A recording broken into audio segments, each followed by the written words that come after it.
Look, man. Yes. What is it? Value of What's the value of epsilon?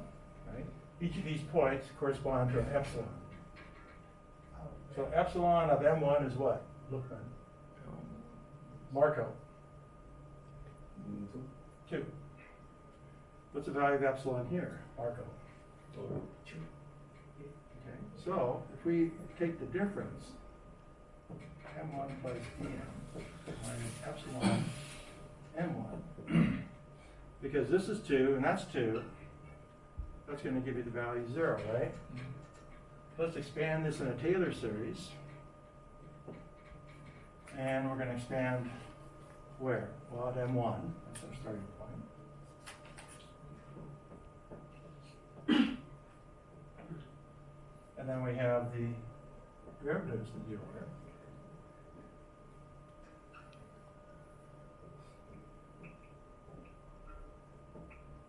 Right? So I expanded this in the Taylor series about M1. So I got this term plus this term, right? Taylor series. Then I stopped because I'm so close to it. Well, Marco already convinced me that this guy's 0 because I'm subtracting E of M1 minus E of M1. So that's 0. And he convinced me that the subtraction of these two guys is 0 as well.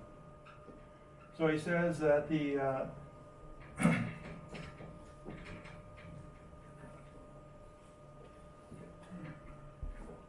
the dot product of the gradient with this vector dm, which we agree is tangent to the contour, is 0. Right? Elmer. So if we know the direction of dm, what is the direction of delta epsilon?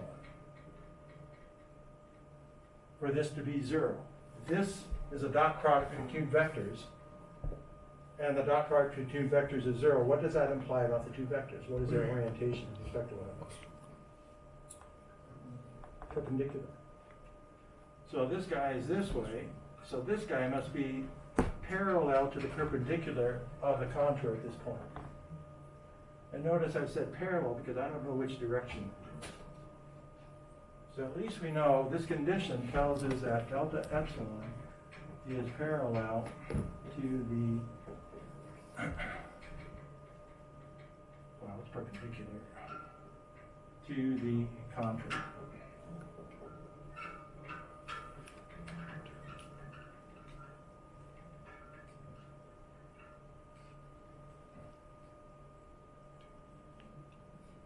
Which direction is the gradient pointing? Which way is uphill? Elmer, that way or that way? Up. I'm right here, and I want to walk uphill. Which way do I go, that way or that way? Walk up way. Well, when I walk uphill, it means when I'm going from here to here, I'm ascending the air bowl, right? If I go from here, I'm starting here, and then I go in this direction, and I end over here. That means if I end over here, I've walked uphill, right?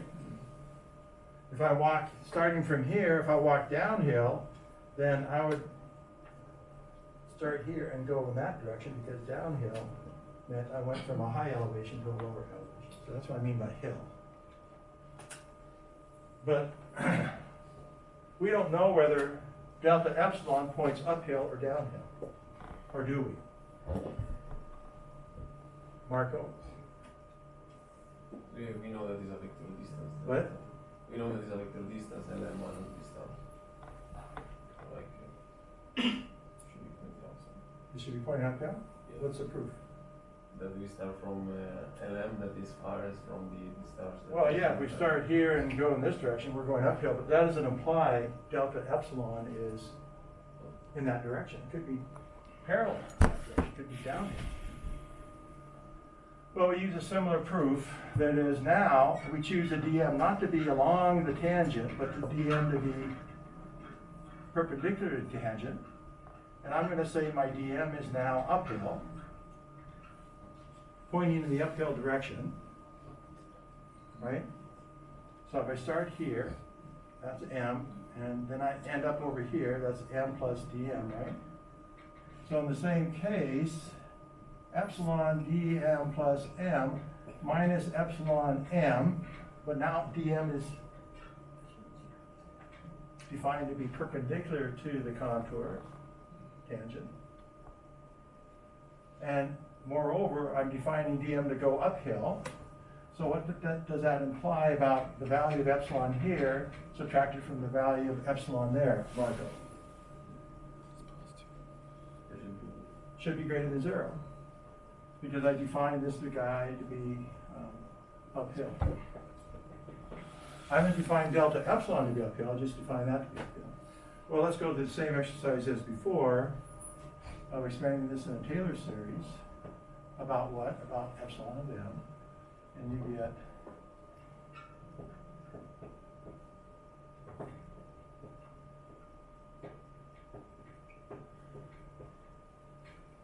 so these cancel.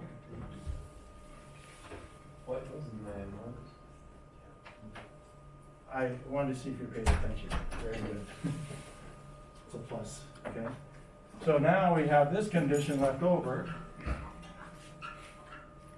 And if this is pointing uphill, the only way this product could be positive is what? Look, man.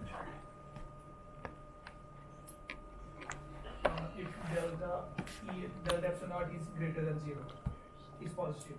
No. This can only be greater than 0 if this guy is in the same direction as that guy.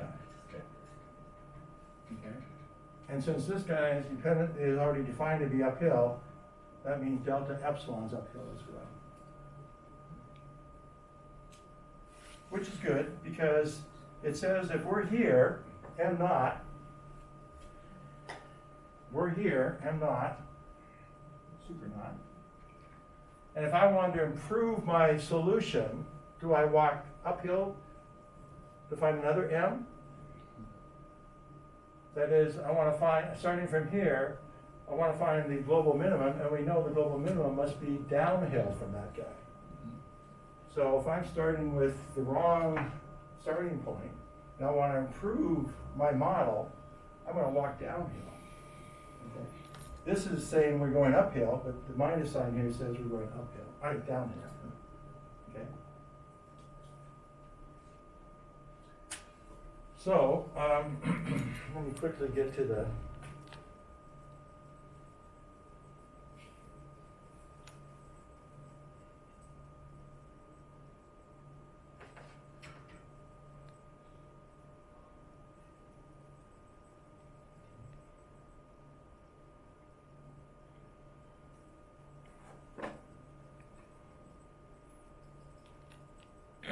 okay, so what you do here is I'll give you the code in a minute, is you start here and you say, okay, I use this formula and I want to go to a new, here's my starting model. I want to go to a new model that improves my estimate of the least squares solution. And I move along which direction? I move along the downhill direction, which you already described. This is a residual. This is the L transpose, this is the gradient. So L transpose delta D is gradient.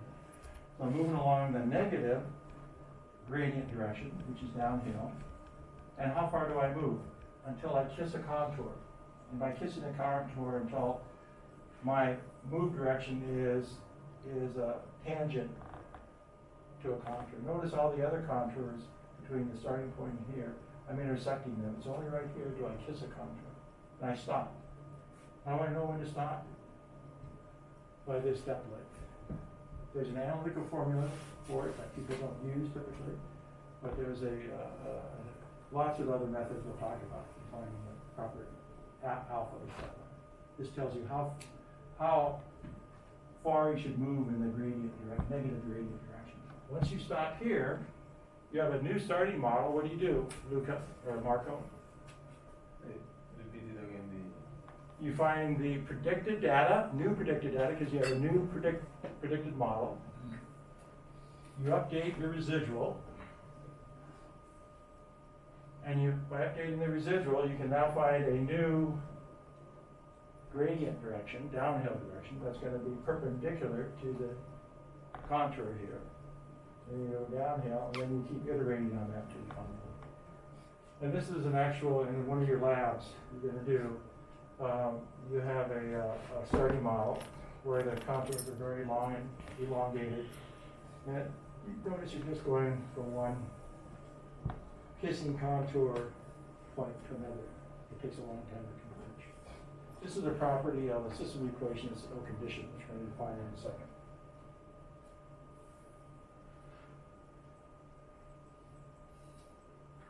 And the MATLAB code for this procedure, and then we're going to follow this equation that we derived.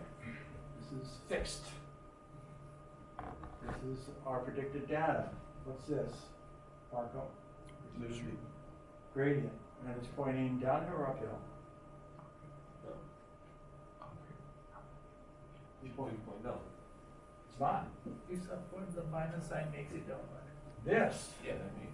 makes it point downhill. Okay. And this is our starting model. Okay. This is our updated model. And you want to update this. So here's the 5-line MATLAB code for that. You have a, given this, it never changes. Starting model, call it M. You then have a do loop. And you're iterating. So you now, so this LM, this is predicted model, this is your L. What's this called?